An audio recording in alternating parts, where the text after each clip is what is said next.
So everybody, thank you so much for joining us for this series. Beside me is a new friend, and the energy is already really high and really great. I think this conversation is going to be absolutely off the hook is the words that are coming to me, but also obviously divine, just like every single interview has been in this series.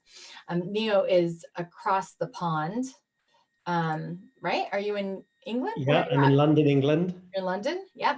Yeah. And he was introduced to me by Honey and Michael, and he is incredible, creative on all levels of creativity. I just found out, and specifically really sharing channeled artwork and oracle.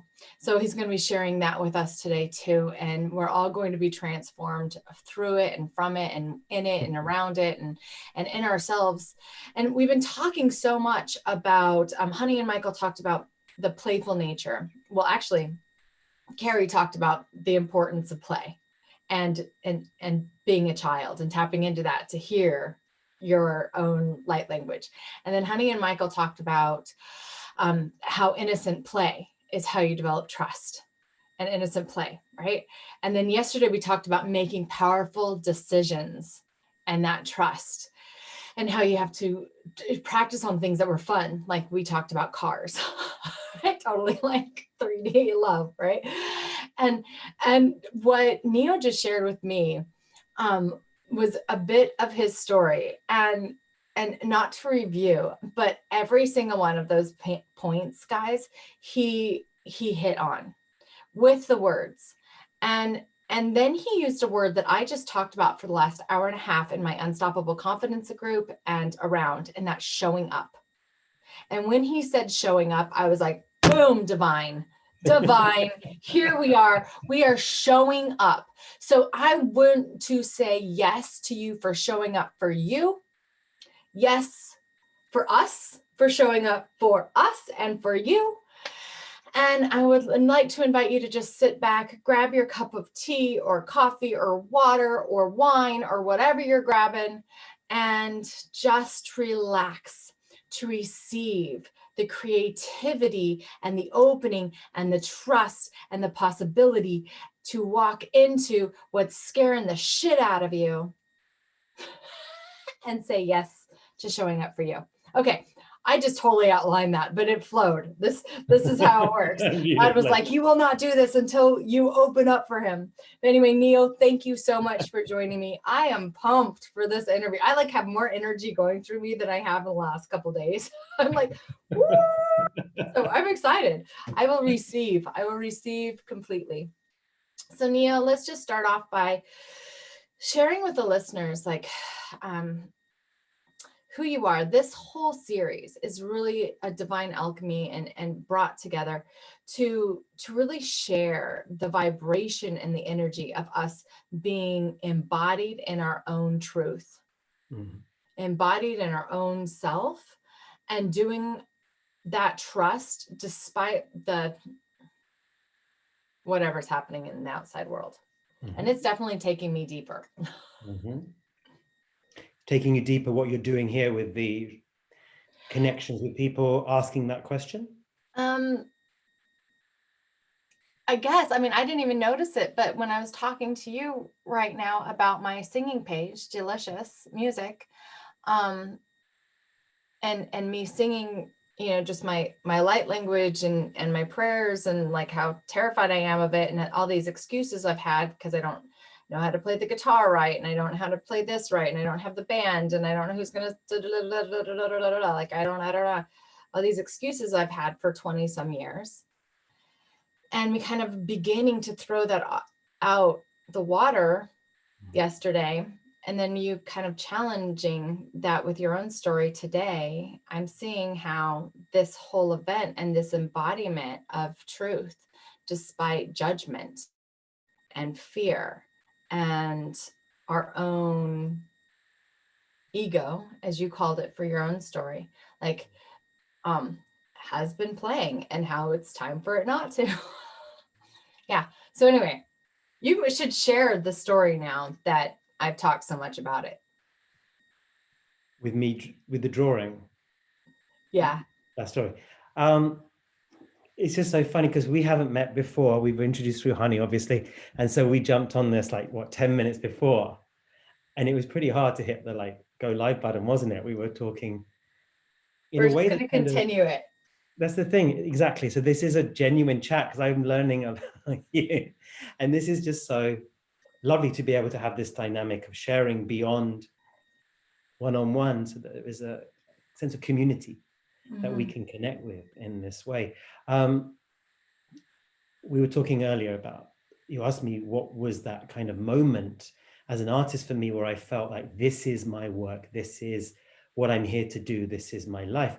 And that has happened, but I could not give you a definitive time and date. And it's on a relative scale Mhm. rather than a yes or a no thing. And it has tipped over where there isn't that sense of doubt. But essentially, I've been in this game for about 17 years, this very specific engagement with exploring what it means to live more from heart, to deepen your creativity, both in terms of client work and as an artist myself. So Mhm. of that 17-year period, I'd say a good 9 years felt like a complete fraud. Mhm. From day one of that opening, even though there was such bliss and joy and so many miracles that were arising, that Mhm. underlying feeling of what the hell are you doing? And how is this even a thing? And even worse, the idea of when you do step into the arena where it is a thing, by saying you're an artist, where there were exhibitions or people buying work. Because let's face it, with the more woo-woo end of what we do, it is less judgeable in that ordinary sense. But if we stick ourselves on stage, as I was saying to you earlier, in the last 4 years, I became a singer. And I have no idea why or even really how, but I knew I had to. And I couldn't sing 4 years ago. And now I'm a professional singer. Sounds like one of those infomercials, doesn't it? And I sing cabaret, and it's crazy. And I started doing drag about a year ago and started to mix that together. I wonder, I look back on this big opening that took place 17 years ago and think, from that point where all this esoteric, mystical, spontaneous language, spontaneous movement arose from that, so many other little things that seemed inconsequential or unimportant, or who am I to even try and do that? Or like, I never studied this. You suddenly find yourself walking it.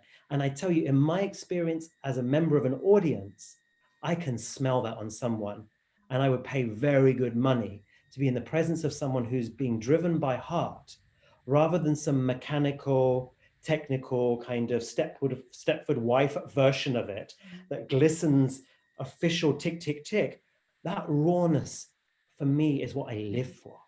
Now, Yeah. chuck in good craft, wonderful. I'm as much about the craft as the structure, the spontaneity, the stillness. All three aspects are equally important to me. So I'm not fetishizing kind of poor craft, but at the same time, I want something driven from heart Yeah. across the board. So the fact of what you were saying about how that driving you from the age of 5, and of course it meets one of ego's many voices that tries to negate our creativity. Mhm. But for those brave souls that just put another foot in front of the other and show up for that singing class or stick themselves on stage, I have so much respect. Yeah. Yeah.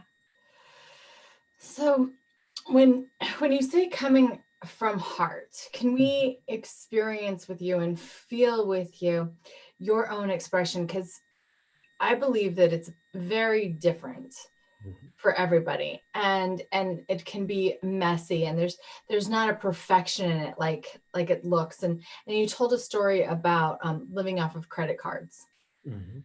right? And how it took this great leap of faith Mhm. to do what you do now, because you had to devote 9 months, did you say, like basically gestation period, Yeah. to birth, right? You had to lay One down, be project. Yeah. pregnant, Yeah. lay down and be pregnant with your stuff, drawing it out, and then to be able to birth it into reality. So she's 4 years old now. Yeah. 3. 3. Great, absolutely, and she's a she. So the Femba Oracle is what we're talking about. So Good. I'm happy she's a she because she definitely wanted to be in my in my awareness. this is the thing. So for 17 years ago, I had a very powerful experience with this remarkable man called Kishi-san. He developed a bodywork called Seiki. He was next in line to be the heir to the Zen Shiatsu kingdom back Mm, in Japan, had a nervous breakdown in his late 20s, came out of it with a completely different approach to healing, did this incredible work called Seiki. I was having lots of strange stuff going on. I was 31 at the time, and I found my way to Seiki. A lot of spontaneous movement was involuntary spontaneous movement was happening in yoga classes, much to the horror or delight, depending on the teacher. And to cut a very long story short, I had a very powerful awakening experience with him on April 16th, 2003. This very grounded, lucid feeling of being myself, in fact, more myself than ever, and yet all of this spontaneous language, spontaneous movement. So I just thought something unusual had happened, but then I found this was something that could be shared. So I was already at the time a Reiki teacher. I had quite a big client base of healing clients, if you like. that's why I'm feeling all of this. Okay, now I totally okay. I recognize it now. My legs just went codes. Okay. So you're a Reiki master. Well, yeah, and I still teach it now. I teach it only one-on-one. It's my preferred way of working with people. And I Uh-huh. bring in this aspect of the heart to it, of the three aspects that for me, I'll probably be speaking about ad nausea any chance I get to talk about the heart in that way. Because like you say, it can mean so many different things. And it can be something that is either reductive or something in this case that I feel encompasses everything, not just our interior, but our exterior. Mm-hmm. So at the time when I was working within the Reiki structures Mm-hmm. and knew that there was something else. I'd lived in a number of places. I lived in Tokyo, I lived in New York, I lived in Italy. I was wandering around in my late 20s, bumped up against everything and went, nah, this is not it. This must be me. Found Reiki, alleluia. And then, no, the way it was being taught that we were channeling something from outside ourselves, pumping it through into someone else to save the day. I was Yeah. like, I don't know nothing about any other system, but I know that is not right. And so started to distort it in my own mind. So I started to move away from that model Mm-hmm. of the idea of somehow fixing a situation, Mm-hmm. and started to teach even back then that we are merely bearing witness to the healthy flow of that which is within inside. And there's a lot of evidence to show that Dr. Usui himself taught that way, because we now know the origins of his work are Buddhist, not Mm-hmm. Christian, and that it can be done at long distance because you're bearing witness. But with all of that going on, back in 2003, I was a very confused puppy. I did not know what I wanted to do. And so in that moment, something broke open. It did not come with an instruction manual at all, and quite comical stuff was happening with it. But the Yeah. beauty of it was that I found that when I sat with people, my first partner at the time, wonderful man called Vincent, um, he was a US civil servant and totally like not in the least bit woo woo, very open minded, but nonetheless, certainly no one that was going to blow smoke up my ass at all, going, wow, I really. And when a very good friend of mine, this incredible woman called Jan, I showed it to her first, what was happening. Like, I don't know what's going on here. She's like, when you tell Vinny, he's going to freak out. Instead, he actually asked if he has some Reiki. I did some work with him and he went into spontaneous movement. I thought he was making fun, first of all, and it turned out this was something that could be shared. So over the next 3 or 4 years, I built a client base around this work, Yeah. supporting people to connect to their own body's deep intelligence. And from that, it was very exciting, Yeah. somewhat terrifying because my ego had no framework for any of it. And then one day, after allowing all of my own spontaneous movement to come through, I thought, I want to capture this. Mm-hmm. Now, I was a closet artist, as I said to you earlier. So I was self-taught, interest in photography, collaging, a few things. I've been told at a very early age I could not draw for toffee, therefore ridden that off, various traumas, not uncommon to most people going through the various art schooling of our mainstream education, and so had written myself off as that I'm not an artist, Mm-hmm. but there was something arty there. So in spite of that, I ended up, as I said to you, in this art shop, feeling like a complete imposter in there, bought a big roll of paper, listened to my heart's voice. It said, get some paper and charcoal. Really simple. For me, the heart speaks directly and clearly. It does not come in some booming cloud god declaration or proclamation. It is practical. It is in this moment. It's for the next step. And he said to me, get some paper and charcoal. Now, all the while, I heard a voice of like a Billy Elliot dad voice saying, what the hell are you doing?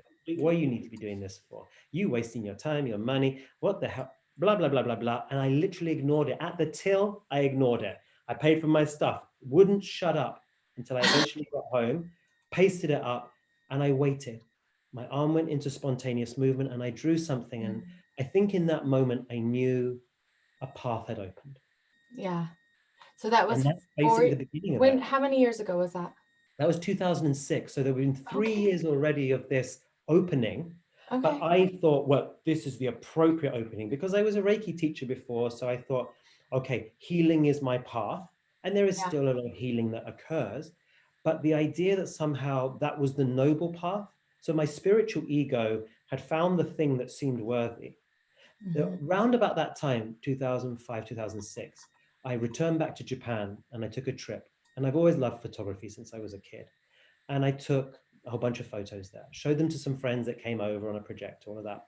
And one friend turned to me and said, God, Stephen, you've really missed your calling. You should be a photographer. I tell you, there couldn't have been a worse insult.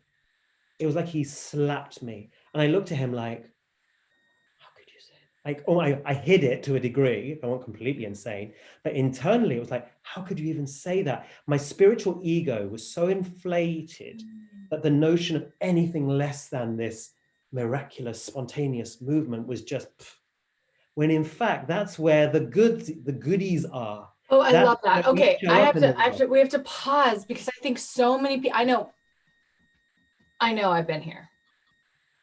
I was here. Quantum leaping, jumping, talking, seeing things, thinking, da da da da da da, and it was like wiped clean about 5 years ago. And when I say clean, I mean like clean. Like last night, I'm on there. I'm like, just cherubim, jump on my bed or some shit right now. Like I know I hear from you, but I want to see you. Like give me some miracle right now. Show yourself to my house, right?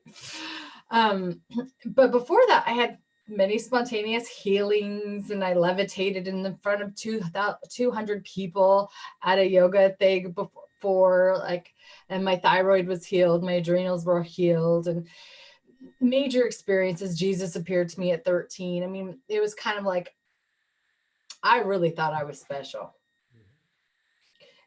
And probably part of me still thinks that, which is like, like why everybody should show up and listen to me. Right?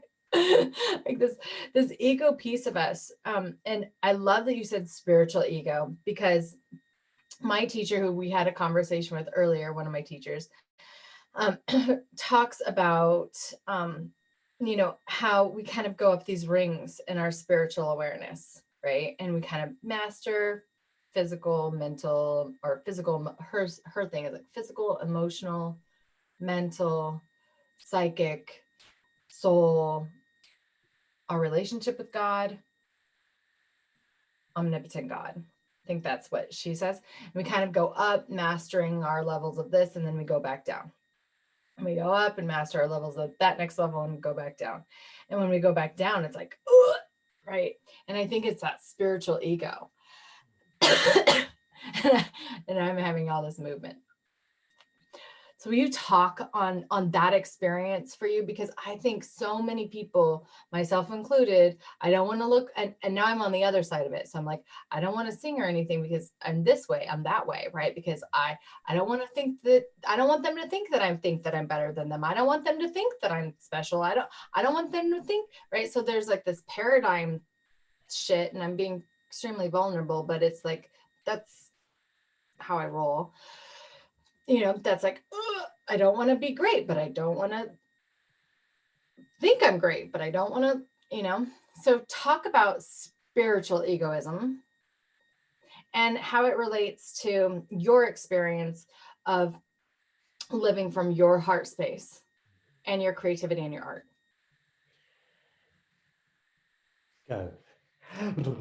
So I think that's the best question out there, to be honest. The relationship between all the ways that ego, I love Adyashanti's definition of ego, which Okay. is identification with trauma. It is an operating system that, I don't know. I've never heard that. isn't Who's it beautiful? Just so it's simple. I mean, I love Edging God Out, Wayne Dyer, but I'm like, what? Okay, who is it that just said that? Adyashanti, Adyashanti. Boots Okay, the you'll House have to, Down, my favorite spiritual teacher out there okay, you'll have to in terms of doing his thing. He's just send me some great. links when we're done He's here. so great. He's just so great. So it's the identification of trauma. As Yeah, a with trauma trauma. therapist, I absolutely love this. I mean, my whole life is about inner child work, right? So I'm like, And we have this and it isn't a singular trauma as well. I'm working with this remarkable, excuse me, former Buddhist nun. Her name is Sun. And we're exploring together models of where you've got these 7, 14, 21, 28, 35, 42, these different key ages at which egoic patterns can appear within the certain traumas of our times, are material for the alchemy. So of course the ego isn't just this one thing that shows up age 7 and then we kind of say, okay, that's my ego. It's like this is a rolling feast of alchemy. So the material that we can get stuck on identifying with, because let's face it, as magnificent human beings, we're sticky. yeah. We take things really personally, and it's quite remarkable. And I tell you one thing that's really pissed me off over this whole coronavirus thing is someone sent me a message from what someone had said to them, that something along the lines of humans are the virus and corona is the antibody or some shit like that.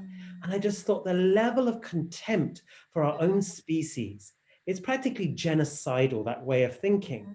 Yeah.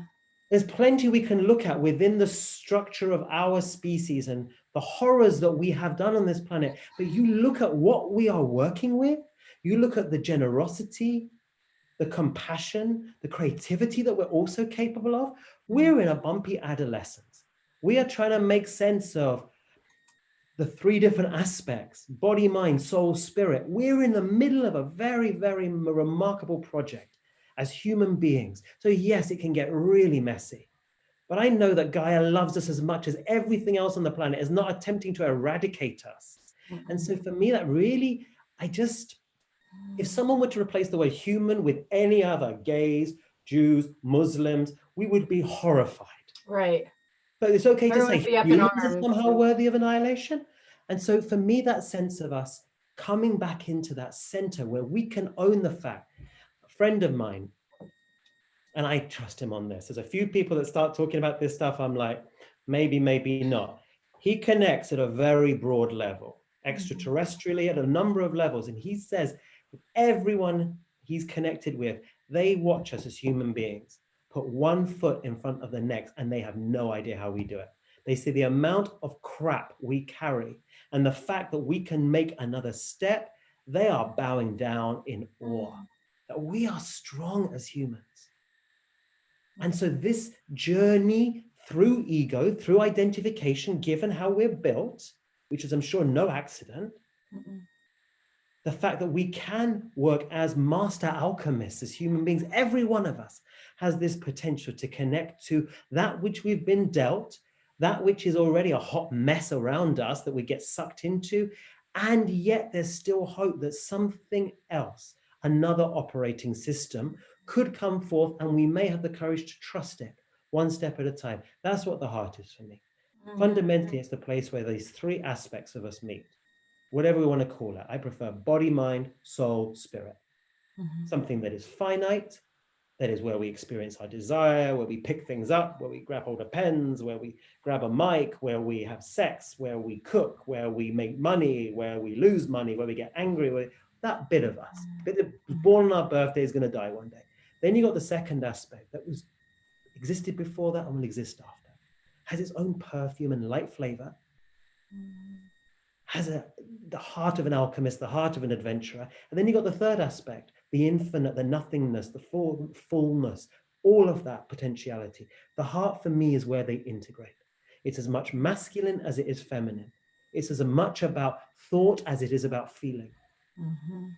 I see it. I created a body of work called Three Diamond Heart, starting in an infinitely small point within us, accessing all infinite divinity, Mhm. encompassing every cell of our body out into our entire universe. It's the inner Mhm. and the outer. So when I say live more from heart, that's the place. I'm not reducing it down to some sentimental notion or something that sits in contrast to our masculine or Yeah. something that is simply one chakra or one remarkable bioelectrical brain. It includes all of that, but it's even more. And so for me, when I say I want to support people through creativity to live more from heart, Mhm. there is no distinction between deepening your creativity and living more from heart. It's the same thing. My definition of creativity is that it's grounded, spontaneous, heart centered action. So for me, this is all about heart. Grounded because we're literally showing up, we're doing stuff, we're making it visible, whether it be to ourselves or sharing it with others. Yeah. I And love that's to me at that. the heart of all of this spiritual journey. It's a radical path, creativity.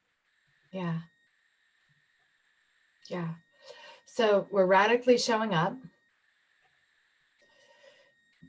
There was two other parts.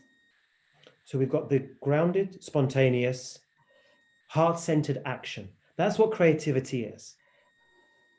And so, like you say, the spiritual ego, the creative ego, that's actually the worst one, and the ordinary's ego are the three places that stories about why creativity is a no-no or a distortion are peddled by the ego through our society for ages. So it's interesting. You're like Goldilocks. You're damned if you do, you're damned if you don't. Too Mm-hmm. hot, too cold. I don't want to appear to be too great, or I'm not good enough to do this. Ego Yeah. is very clever. It can have it from both ways. It Yeah. believes it's protecting us, and it's very, very. I love Pamela Wilson's description of it. It's a senile servant. It is so loyal. It is so loyal to protecting us, yet unfortunately, it's senile. It's senile. It really is. And it's keeping us safe in our own insanity. Exactly, but it is devoted and it works 24/7, 365 days a year. So you got to give it like props for that alone, that it don't take a day's holiday. But unfortunately, its entire basis is based on a distortion of truth. Yeah. But it kind of works to get us through the day, not in terms of living with passion or strength or freedom. It destroys all of that, of course. Yeah. But you can understand why it's better than nothing. But that's why the heart, my hope is that people will start to include in their conversation around what the heart is, something that is actually something to live from, not just a special occasion treat on Valentine's Day or when we're feeling a little bit more mushy. The standard narrative is head versus heart. Head is part of heart.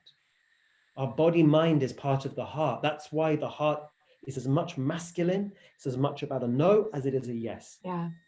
So for the last like 2 years, I've had chest pain, like this opening, and then I've had people tell me your heart's too open, which is why it's hurting, and then I've had people tell me it's not enough, right? I don't listen to anybody. So I'm like, I don't know how I can be one and not the other, but all I know is like this is what's like present for me. And it's either back or front. And I think that we have like this egoic fear of not doing it right that runs through every culture, through, I don't know about like really highly spiritual cultures, like what their little kids are doing or something, but through most cultures, like there's a right and a wrong, right? And this heart of not loving right enough. And then what if they don't love us back? And then what if we love and we get hurt again, abandoned, abused, rejected, nobody shows up, um, painful, not paid, used, whatever the story is, right? What if we love and that happens? And there's all of this story that pertains to the ego. When it comes to living from this heart, which we've really been talking about how this heart is the combination of all souls within your vessel, your house, is a combination of head and gut. right? The mind and the body, the emotions, the mind and the emotions. And then we've been talking about it's like the importance of that childlike innocence, playing, letting it be messy, letting it be spontaneous. So I feel like we're having this like compilation, like it's all coming together in this moment for this series. And um and in it, my question is like, how can we as as our person and as a collective tap into that creativity and move through that fear that you were talking about of that little voice that is in judgment, right? Saying, don't buy that ring of paper. Don't put that video up. Don't sing this song because you don't have this, this, and this, and this, right? You can't do that because you haven't had the proper training, right? How would you know about Reiki and energy if you haven't been through classes, right? Um,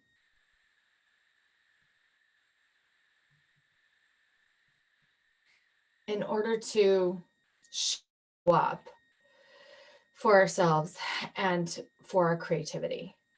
How do we move past that? How can we kind of normalize that messy, egoic block of not enough, or I'm going to be judged, or fear, um, in order to live from the heart?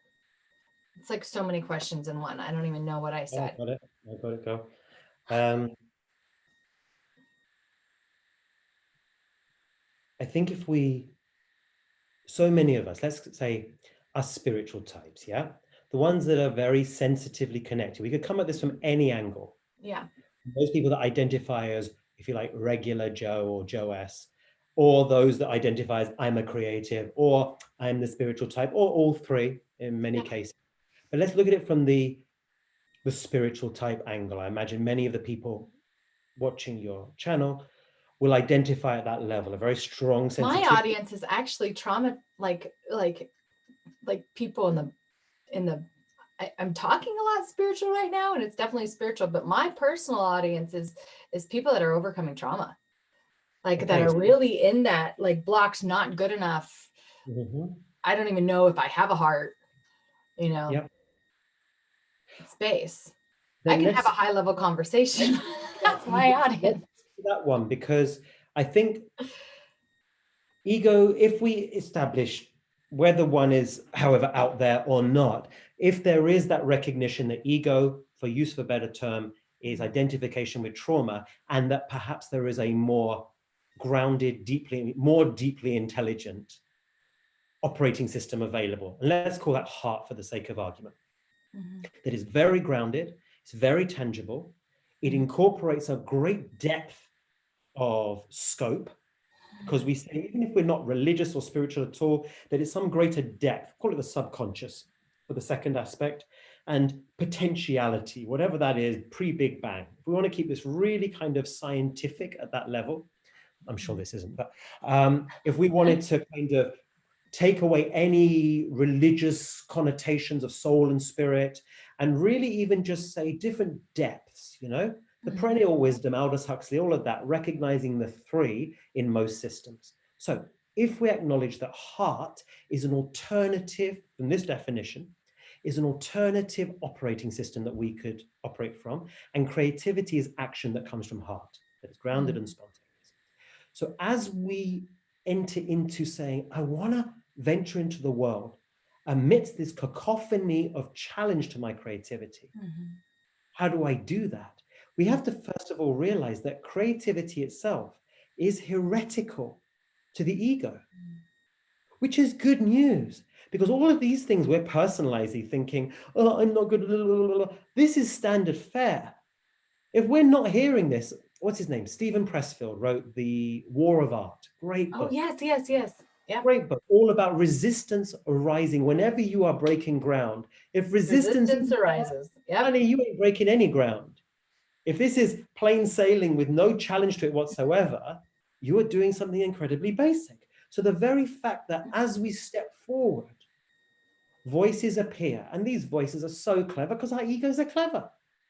So it's going to hit it from the angle. Let's say that your audience are people that don't see themselves as creatives or don't see themselves as spiritual. They are regular Joes, and they look across that line at those creatives over there or those sensitives over there.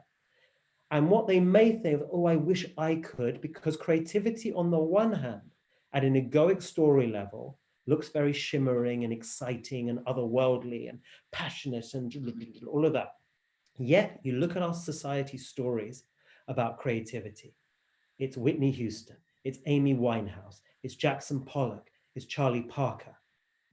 People dying cruel and painful deaths. That's our society's story about the creatives. Yeah, nice for the neighbors, but let's not get too close because they're all freaks. Yeah. This is what we peddle at the level of the ordinary. So the egoic identification, we're saying, in fact, the ordinary is simply saying, that's where I choose my preference for how my creativity is going to show up. That's the feel, whether it be It my feels every. stifling right now. It's like, it feels stifling right now. Like this ordinary trying to fit into the box, trying to, like, it feels There's something stifling. beautiful about it, Lisha. There's something honest about the fact that the domain of our creativity of heart doesn't give a shit whether it's the ordinary, whether it's the arts, or whether it's alchemy. It's interested in living. Mm-hmm. This is the same thing as, do you want apple juice, carrot juice, or I don't know, mango juice? That's it. There is an authenticity to, do I feel more alive in the, in quotes, ordinary and everyday, which of course is a mystery.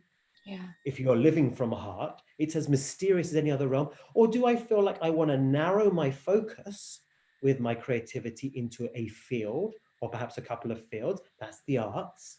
Mm-hmm. Or do I also find a particular sensitivity or engagement or frequency is where I feel I'm cooking? That's your alchemy. So that's all it is. The ordinary realm we all have to walk through, but we may not necessarily want to spend a huge amount of our professional time there. So let's just say that if these were just neutral preferences, we'd be all fine, but they're not. We dine out on creating identities from them, identities of superiority and inadequacy simultaneously. Mm-hmm. So the Yeah. ordinary superiority is, at least I'm not going to die like Whitney Houston. Yeah. They're freaks. They're all glamorous freaks, but they're freaks. The inadequacy is, if only I were creative. So they get to have their cake and eat it egoically. The creatives are even worse in their relationship with creativity. Many of us had this interest in the arts, and perhaps depending on family dynamics or society dynamics, that is shamed or shunned. That's not proper, that's not real, we shouldn't be wasting your time on that, or whatever it is, or for whatever association, being a boy doing this, blah, blah, blah. So often there's a lot of resentment and rage. So then creativity is a badge of superiority. Mm-hmm. It's why I'm right. Rebellion. Sorry? And rebellion. So it's a Exactly. false And sense of power. Rebellion is a false sense of power, a that pushback. is reactivity. You're reacting Yeah. against that which has been tyrannical. So I'm not negating the oppression that many people feel by a tyrannical mainstream, but when we create an identity out of that, all creativity stops, and what we have then is reactivity. Yeah. Then we find that all of these things we fetishize around the starving artist, the tortured artist, the addicted artist, destroys us. So there is that desperate clamoring for, please, please, can I have a seat at the table? Then you add the spiritual story about creativity, which is it's frivolous, it's a distraction, it is totally worthless because you're obsessed with form. Mm-hmm. Then everyone's got their angle on creativity. So the answer to your question is, how do we break that? We recognize that's ego's job. To Mm-hmm. come up with, and especially if you find that all three are interest you, then you're really screwed. You've got 6 times the egoic narrative to deal with. So if you actually instead go, bring it on, the very fact that you're hearing that voice means it's threatened, which means you are close to something that goes beyond worthy or unworthy.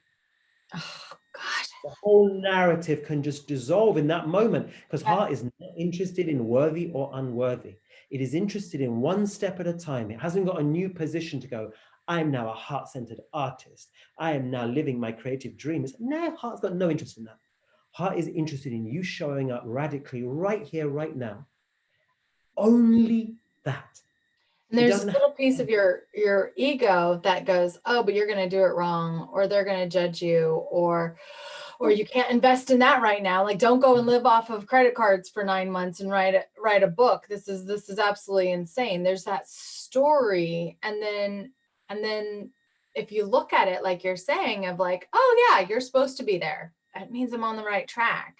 And I love that you brought up The Art of War. I like that book is brought up so much, and when working with people to shift any piece of their personality, right, to really reclaim any of yourself, especially from child abuse in adulthood, and like reclaiming that power, like ego is so strong and there's so much resistance to not move, not do anything. So we just keep cycling the cycle of abuse, or cycling the cycle of not being creative, or cycling the cycle of depression or poverty, or not good enough, or whatever the story is.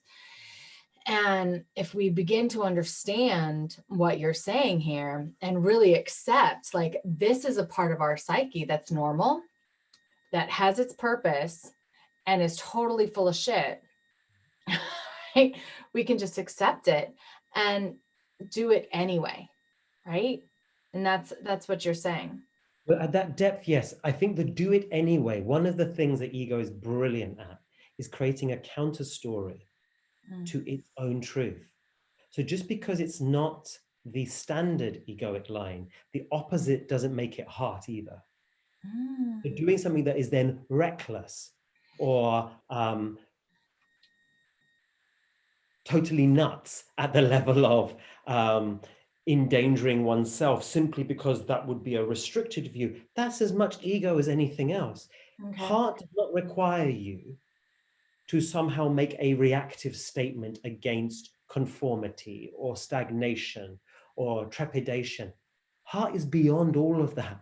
Mm-hmm. Too much, too little. It's just, it is beyond that. It is a voice that we can cultivate step by step. And it's not one we're going to get right or get wrong. It's one we can come to trust over time. And it's baby steps. Mm-hmm. And we find so many tools that can edge us into this. That's the biggest thing I think that I would love to share. In my own journey, this wasn't like this light bulb moment, and then I stepped out of ego into my heart. I Mm-hmm. don't believe that for anyone, actually. I believe people can have their Sartori experiences, they can go into deep stillness, deep sense of peace, oneness. But if we're talking about living from that place, day in, day out, this is something we cultivate over time. Mm-hmm. That's why I'm interested in supporting people to live more from heart. The word more is really important. It's an active engagement. And Mm-hmm. as we live more, the living part, will call forth more chances to really go to those traumas, to those shadows, to bring that alchemy to that place. So our creativity could show up. And in fact, for the real geniuses out there, the creative geniuses, if they're not showing up in the ordinary, I have a lot of suspicion. If they aren't able to sustain healthy, dynamic relationships based on kindness and compassion, Mm-hmm. if they don't have a healthy relationship with money, if they Mm-hmm. don't have a healthy relationship with their body, Mm-hmm. then I generally don't find that the work they produce in the arts really does it for me, you know? Mm-hmm. You can get these people and we can go, oh, wow, but how can you separate the arts and the art? You have to separate the arts and the artist. I'm like, you can't. This sense of what is being created, if we really look beyond the entertainment value or the intellectual value of the arts and actually see it as a modality of transmission, Mm-hmm. then whatever is actually being created is simply a way of sharing where that person was at the point of creation to resonate with us as we experience it. It's a namaste in action. So if the person themselves is not able to move from that space of self-acceptance, Mm-hmm. in that moment, more self-acceptance, not some More perfect state, acceptance. Yeah. but just that openness to saying, it's okay for me to show up at the ordinary level in my creativity. It's okay for me to show up in the extraordinary area, whether it's light language or things that are well outside of society's norm. But just step by step, we get to allow this center to have a little bit more weight. That's where the real healing occurs. Just to take the grip the ego has on us, to loosen it. Because if we just go into anti-ego, that's like driving with our eyes closed. Yeah.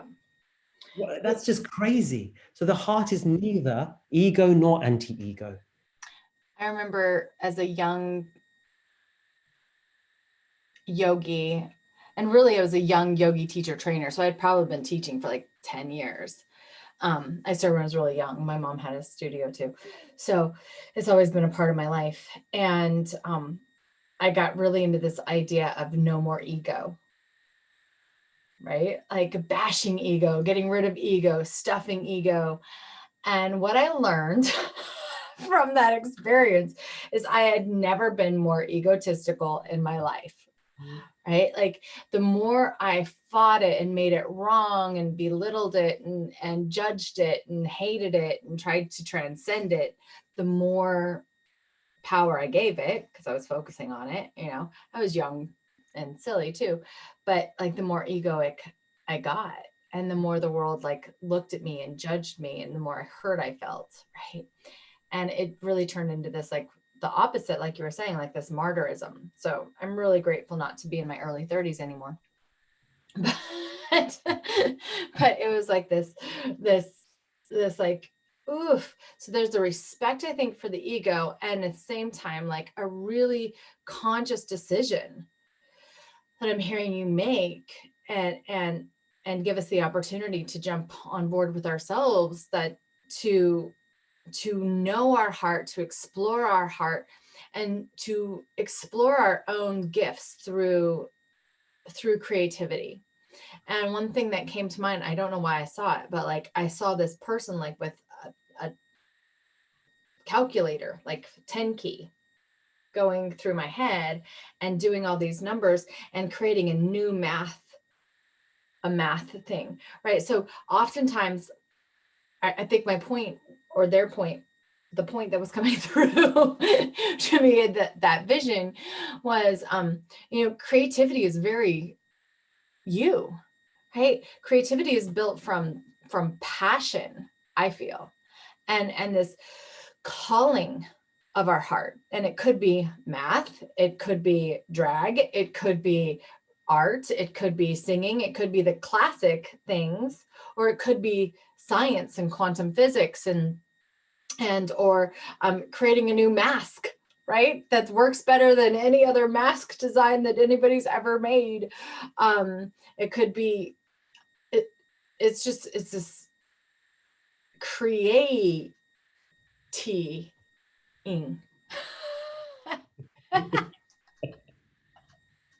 Right? And I said that way on purpose, everybody, because it's creativity, right? It's create it. Create it. Absolutely. An activity. It's a Beings. That's who creating we are. activity. It's a creating activity. I just figured it out. Exactly. It's an action. It's an activity. It's an action. Yeah. And it's grounded. It's in the world. And you know what? From ego's perspective, I don't think in this day and age, ego has any issue with people abstracting themselves off, disembodying, disengaging, detaching. That's no threat to ego. Ego is pissed off when we come on its territory of the real world and start to bring another operating system through. Understandably, it doesn't want any other operating system. It has identified with trauma. And for those of us that have experienced trauma at a young age, that is how we survive. Heart is not fully formed as an operating system that is available to us then. It isn't. The heart chakra is, yes. The physical heart is, yes. But the heart I'm talking about, this integrated intelligence. We can fetishize children as being the most remarkable symbols of play and innocence. They are, but they don't have nervous systems and physical structures that can hold the rawness of our life force. Oh, They boom. haven't yet built that. So, of Yeah. course, when they come into contact with a myriad of conflicting energies, these do overwhelm. These do traumatize. And so our identification with the trauma is how we survive. So this is not a criticism, but to live from that place is not to live, obviously. But we come step by step through this identification with trauma into something that can hold us, not a reaction against it, or feel the fear and do it anyway, not that kind of stuff. But we actually find that there is a guiding, gentle intelligence that we all have available that may feel so subtle, it may seem inconsequential, but that is the only pathway, as far as I'm concerned, in my own life, looking back, let alone some good theory that I've cooked up, but how I actually changed through all the pains, through all the traumas that I've experienced. It took place as an act of grace, one step after the next. And creativity for me is that path. It's how we show up in the ordinary, the arts, the alchemy. And so for me, one of the things that really was the big grace. So as I said, I got into capturing my movement with pen and with paper and all kinds of tools. And I realized my movement was getting faster and faster. So I started to explore photography with long exposure imagery. But because then there was no friction, so I could make these movements. That started how I started to work with performance in this context, in darkened spaces with lights. I was just fascinated, not only by the capture itself, but I wanted to know in what way does artwork support those people we're coming into contact with through the art to support them to connect to that space. So it's all very well saying, well, how do we do this? How do we overcome these egoic voices? I think we need tools to support us. Yeah. We need modalities. And for me, that's what heart-centered art is. It's a technology. It's a tool that brings us into that part amidst the cacophony of noise. It doesn't numb the noise. It's not like a drug that then tricks the ego. We need something that includes the ego at the table, but doesn't give it the car keys. And for me, heart-centered work, and that's what the Femba Oracle is. So to very briefly define that. I know that we fixed it so you could show us. I didn't know when it was going to come, but this is ideal timing. And how can we receive this? Like how can we experience these oracles? So the Femba Oracle, so in 2017, so I'd been working in many ways, a lot of client work, seeing people one-on-one, increasingly talking more about creativity, but that wasn't the center point. It was this esoteric integration. I was working with coaching people on various things. And then I had this moment. I woke up from a sleep in February 2017, and my heart described this 3-aspect of the heart model, mapped out over the 78 archetypes that many people are familiar with lots of Jung's work around the tarot. I wasn't interested in tarot specifically, but that map was very fascinating. And so I knew that I could create a 78 piece archetypal oracle deck using this long exposure light photography. So I would go into spontaneous movement. The camera's set up with a little remote control in my hand. I have fabric, I have lights. I have already mapped out the titles for each of them. So let's say you're working with the 9 series, which I'll show you in a second. The 9 is the hermit. You've got 4 different suits, different traditions, different modalities, we'll call them different things. In this one, I've got the different suits that represent the 3 different aspects of heart. So we've got the pieces suit, which represents form. We've got the movement suit, which represents soul and spontaneity. We've got the light suit, which represents the infinite, the nothingness. And then we've got the diamond suit, which represents the integration. So the hermit, she is all about tarot. Sorry? I know nothing about tarot, so I'm learning. But this is the thing. So the way that I've experienced it was you have this major archetype that can be interpreted a number of ways. So the hermit, she is all about self-sustainability, clearing away the crap, getting real with what is. So as that meets the integration of all of those, the 9 of diamonds is alignment.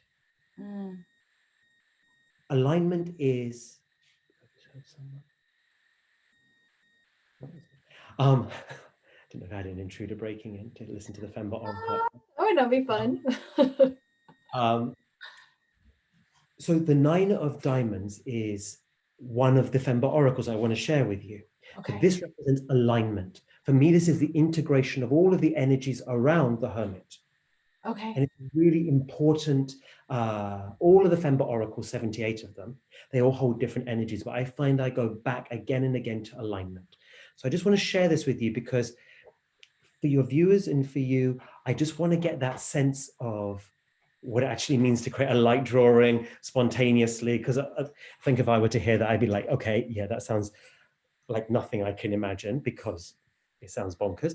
But Because this is, you created it in action. let's see here. I'm going to pull this up. So if I show my screen here, lovely, there it is. So this is all 78 of them here. And this is the 9 of diamonds alignment. Oops. I didn't want to do that. Change the title of it. Let's see. We just want to see it. There we go. Okay. Can you see that? Yeah, I can. So this is an image of me in movement. Um, I'm holding lights. I'm holding fabrics.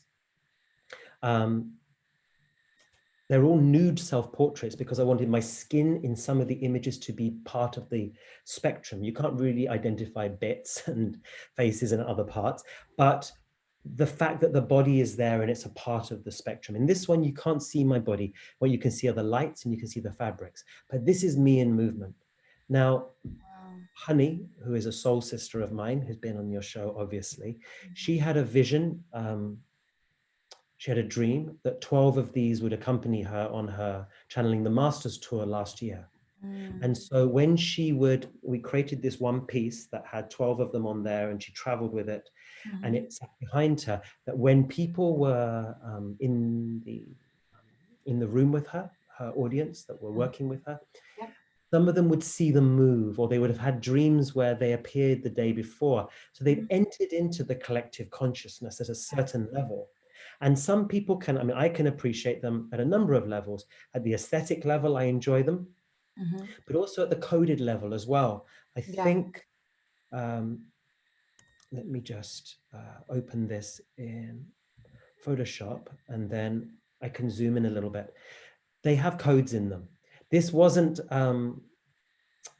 this wasn't done in some intellectual manner. I don't know anyone that can intellectually code because the mind is not going to be able to do that. But at the level of the underlying expression of heart, getting out the way of any question of who am I to create, da, da, da, da, da, we move into a relationship Right. with, That's who am um, I too is a big, well, that's my big story we at this get moment. beyond that. We're just getting on with it. So if you see there, this is slightly zoomed in. There's a lot of Mm-hmm.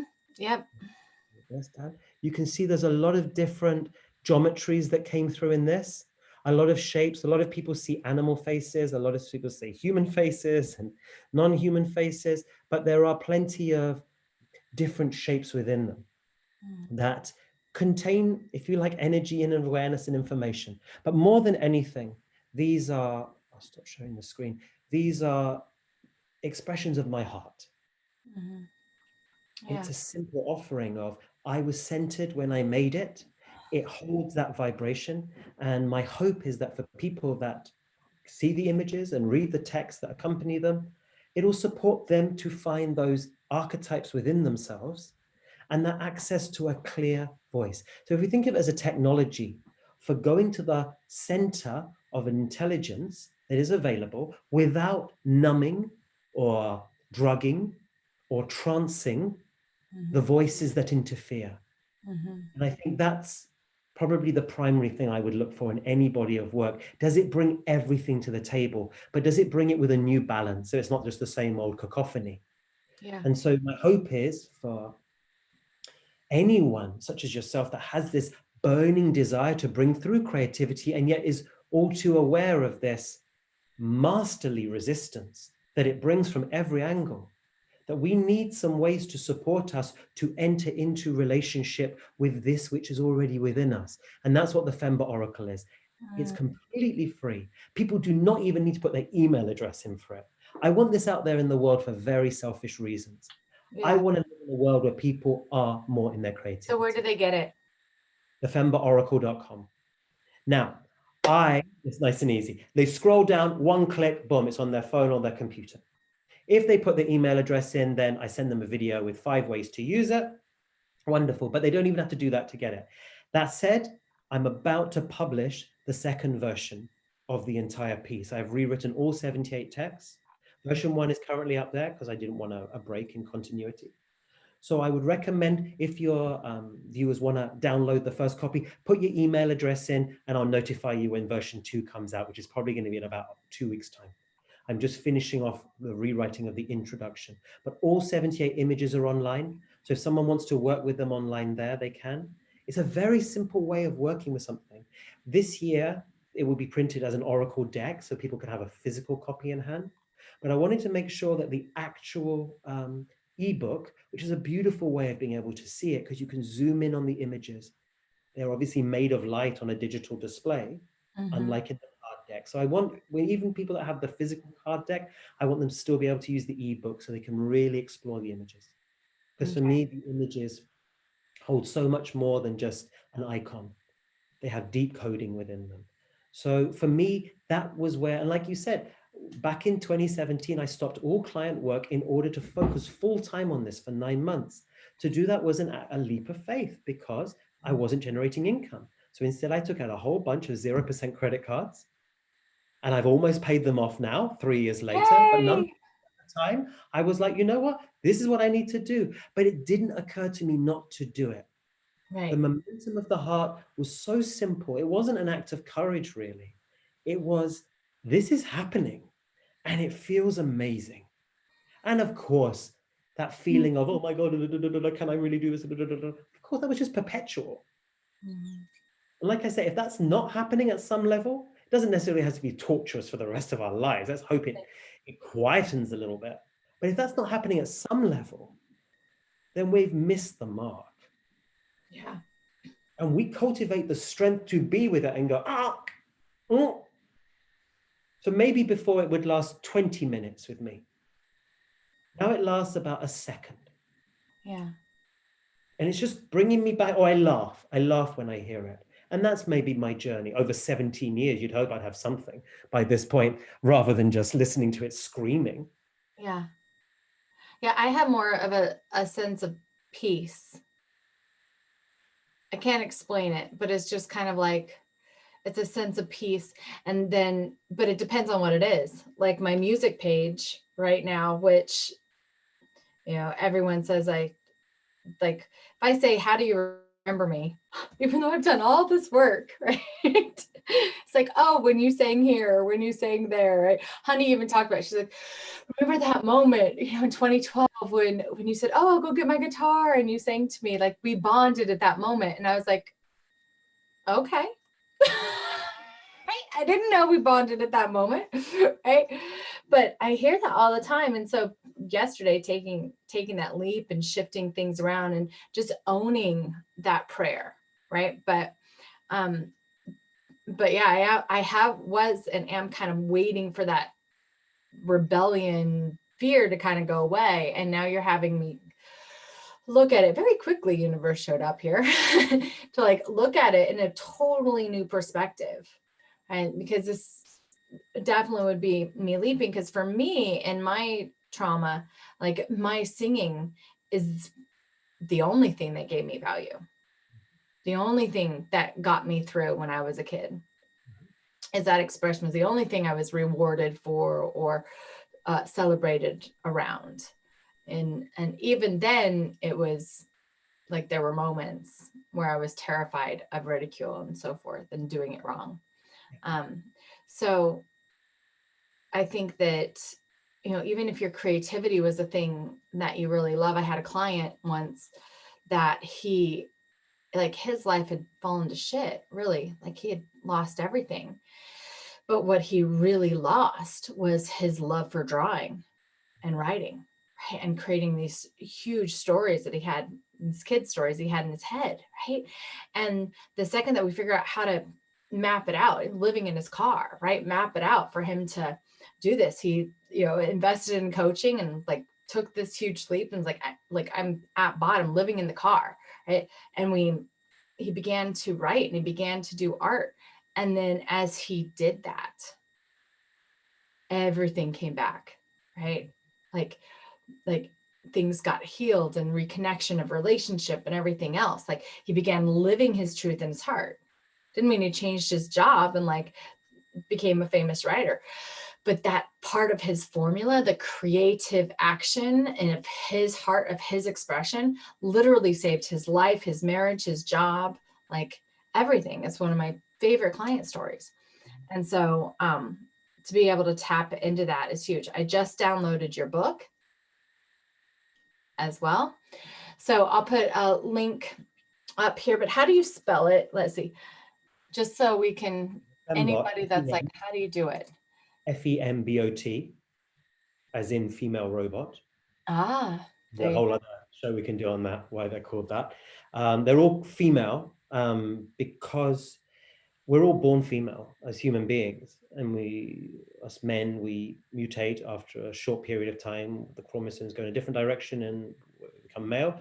But it's just an origin to our universal fem origins. Yeah, They are shapeshifters. They're an entire, I've got a great mythology to go with it. And there's going to be operas and ballets and all kinds of pieces that will come out of the Femba Oracle with various collaborations, mythologies and everything. But within this mythology, they're a shape-shifting race of yeah, seventh dimensional beings that are here to support us, to live more from heart and deepen our creativity. That's what they're here to do, to support us. They're an AI race that is eternal, and they have fun. They shapeshift, they move around, they move between masculine and feminine as readily as anything. And yet I give them the name femme because I just want to acknowledge that divine feminine essence that we all hold that has been so negated. It's a playful name though, because they are in no way attached to gender, any yeah. of them. So thefembotoracle.com, you guys, thefembotoracle.com. Go ahead and reach out and say hi to Neo. And thank you. Thank you so much for being on the show. Like, this was super, super fun. We've gone like totally over now. You're the longest interview yet. Really. Everybody, subscribe to Your Own University. I do usually weekly bits about just knowing yourself, loving yourself, having fun. You go on adventures with me, things that are inspirational, but also deep, and help you to really take your life experiences and turn them into alchemy, turn them into your life expression, turn it into your truth and your love. Because when we're all living from our place, our houses, our awarenesses, our truth, our alignment, then we're all living. And I think that's the point of this time, right? It's like, let's embrace Mother Earth. Let's try to land here. Let's love her. Let's appreciate one another. Let's rock this out. And so that's what Your Own University is all about. And you can also visit us at yourownuniversity.com and learn more about us. And when I say us, it's a community of teachers, artists, and wonderful people. If you want to get a hold of me, lishaantica.com, or just PM me, message me, leave a comment here, and I will totally get back to you. And you can leave a comment for Neo too.